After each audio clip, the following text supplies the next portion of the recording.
Right paper leak వ్యవహారాలపై కేంద్ర ప్రభుత్వం కీలక నిర్ణయం తీసుకుంది. పోటీ పరీక్షల పారదర్శకతను కాపాడే లక్ష్యంతో పేపర్ లీక్ నిరోధక చట్టంలో సవరణలకు కేంద్ర కేబినెట్ ఆమోదం తెలిపింది. పూర్తి సమాచారాన్ని నేషనల్ బ్యూరో చీఫ్ కళ అందిస్తారు. కళ, పేపర్ లీక్లకు పాల్పడే వారిపైన ఎటువంటి చర్యలు తీసుకునే అవకాశం ఉంది? ఒక చట్టాన్ని కూడా రూపొందిస్తామని అంటున్నారు. అండ్ అటు కేంద్ర ప్రభుత్వం సీజేపీ కార్యకర్తలతో కూడా సమావేశం ముగిసినట్టుగా తెలుస్తుంది. అసలు ఈ సమావేశంలో ఎటువంటి అంశాలు చర్చించారు? ఒకవైపు ధర్మేంద్ర ప్రధాన్ రాజీనామా చేసే వరకు కూడా ఉద్యమం ఆపమని అంటున్నారు కదా. దాదాపు జంతర్ మంతర్ కి సంబంధించినటువంటిది ఇటు కేంద్రము ఇటు కాంగ్రెస్ పార్టీకి సంబంధించినటువంటిది చాలా కీలకమైనటువంటి చర్చలు. ఇటు కాన్స్టిట్యూషన్ క్లబ్ లో 2 గంటల పాటు సాగినటువంటి చర్చల్లో ఒక కొలిక్కి మాత్రం రాలేదన్నది మాత్రం ఖచ్చితంగా. ఈ ఇరువురి మధ్య జరిగినటువంటి చర్చల్లో అటు కేంద్రము ఒక రోజు 24 గంటల సమయం కావాలని కోరగా, మరి రేపు మధ్యాహ్నం వరకు కూడా ఏదైతే ప్రధానమైనటువంటి డిమాండ్లను కేంద్ర మంత్రి రాజీనామా ఖచ్చితంగా ఉండాలి అన్నటువంటిది ఏదైతే 3 డిమాండ్లతో సహా ఇటు ప్రభుత్వం ముందర ఉంచినటువంటి అంశాలను దాదాపు దీనిపై చర్చించడానికి 2 గంటల పాటు ఈ సమావేశం జరిగింది. ఈ సమావేశంలో అటు కేంద్ర మంత్రి జేపీ నడ్డా, అటు సహాయ మంత్రి పిఎంఓ సహాయ మంత్రి జితేంద్ర సింగ్ హాజరు కావడం జరిగింది. ఇటు సిజేపీ పార్టీకి సంబంధించినటువంటిది సౌరదాస్, అశుతోష్ రాంకా జరిగినటువంటిది. మొట్టమొదటి కాన్స్టిట్యూషన్ క్లబ్ లో ఏదైతే కీలకమైనటువంటి సమావేశం జరుగుతుంది అని అన్నారు. తర్వాత వెంటనే ఆఖరి క్షణంలో దాదాపు 10 నిమిషాల ముందర వీపీ హౌస్ కి మార్చడం జరిగింది. వీపీ హౌస్ లో 5th ఫ్లోర్ లో మనం ప్రైమ్ లైన్ ఎక్స్క్లూజివ్ గా మనం విజువల్స్ చూస్తున్నాము. అందులో చాలా కీలకంగా 2 గంటల పాటు సాగినటువంటి సమావేశము. సమావేశంలో ఒక కొలిక్కి వస్తుందని అందరూ కూడా ఊహించారు. కానీ ఎక్కడా కూడా ఈ సమావేశానికి అంటే పులి స్టాప్ పడలేదు అన్నటువంటిది. ఇప్పుడు కూడా కంటిన్యూగా కూడా నిరసనలు తెలిపే విధంగా కూడా జంతర్ మంతర్ లో యువకులు నిరసనకారులు కూడా చేరుకుంటున్నారు. ఈ సమావేశంలో చర్చించినటువంటి అంశాలు మాత్రము ఏదైతే 3 ప్రధాన డిమాండ్లకు అటు కేంద్ర ప్రభుత్వం ఒప్పుకోలేదు అన్నటువంటిది మాత్రం తెలుస్తుంది. దీనిపై 24 గంటల సమయం కావాలి అన్నది మాత్రము కేంద్ర ప్రభుత్వం కోరినట్లు తెలుస్తుంది. రేపు మధ్యాహ్నం వరకు, శనివారం మధ్యాహ్నం వరకు కూడా సమయం కోరడమైనది. అందుకే ఇప్పుడు ఏదైతే 3 ప్రధాన డిమాండ్లు, ఖచ్చితంగా మొదటి డిమాండ్ కేంద్ర మంత్రి రాజీనామా చేయాలి అనడము. రెండవది ఏదైతే ఇటు విద్యాశాఖ కార్యదర్శిని రాత్రి అర్ధరాత్రి ఇటు బదిలీ చేయడము, ఇంకొకరి కొత్త వ్యక్తికి ఇవ్వడం కూడా, అతడు కూడా ఒక కోట్లాది రూపాయల లంచం తీసుకున్నటువంటి గత చరిత్ర ఉంది. అతనికి విద్యాశాఖ కార్యదర్శికి అప్పగించడం ఎంతవరకు అన్నటువంటిది కూడా ఉదయం ఇటు అభిజిత్ చేసినటువంటి కామెంట్స్, ఈ అంశాన్ని కూడా ఈ చర్చల్లో ప్రధానంగా చర్చించినట్లు కూడా ఉంది. దాదాపు 3 ప్రధానమైనటువంటి డిమాండ్లపై కూడా ఖచ్చితంగా రేపటి మధ్యాహ్నం వరకు కూడా తెలియజేస్తాము అన్నటువంటిది దాదాపు 26 రోజుల పాటు నుంచి జరుగుతున్నటువంటి నిరాహార దీక్షకు ఇటు సోనం వాంగ్చుక్ పులి స్టాప్ పెట్టినా కానీ ఇక్కడ అభిజిత్ మాత్రము ఇంకా కంటిన్యూగా ఇటు నిరసనలు తెలుపుతూనే ఉన్నారు.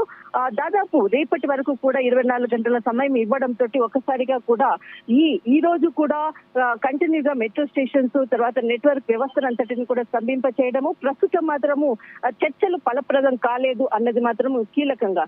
దాదాపు పార్లమెంట్ లో సోమవారం అంటే ఏదైతే రానున్నటువంటి సోమవారం రోజు కూడా నీటికి సంబంధించింది కూడా ప్రత్యేకంగా కూడా అంటే విద్యాశాఖకు సంబంధించింది కూడా బిల్స్ కూడా ఇదే అంశాన్ని కూడా చర్చించేందుకు కూడా అటు ప్రభుత్వం కూడా రెడీ అవుతుంది. కానీ రేపు 24 గంటల వరకు కూడా ఏదైతే ప్రధాన డిమాండ్లపై ఒక నిర్ణయాన్ని తెలిపే విధంగా కూడా ఏదైతే ఇరువురి మధ్య జరిగినటువంటి చర్చల్లో మరింత సమయం పొడిగింపు జరిగింది.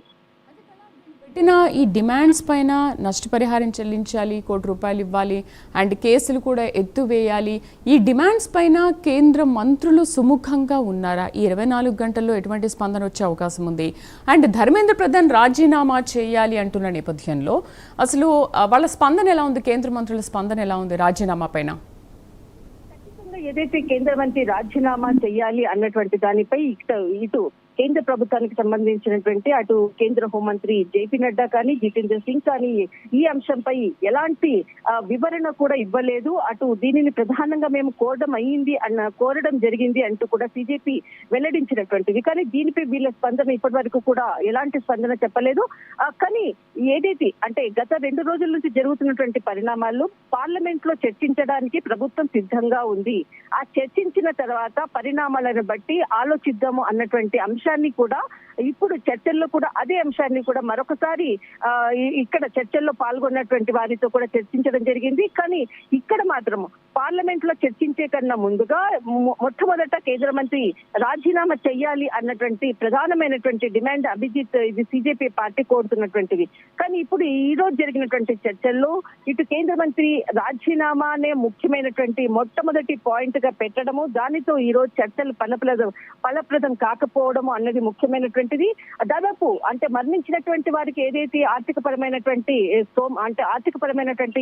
సహాయం చేసే విధంగా కూడా సోనం వాంగ్చుక్ తో నిరసనలు విరమించేటప్పుడు కూడా జేపీ నడ్డా ఇటు కేంద్ర మంత్రి జేపీ నడ్డా కూడా చాలా కీలకంగా కూడా చెప్పడం జరిగింది.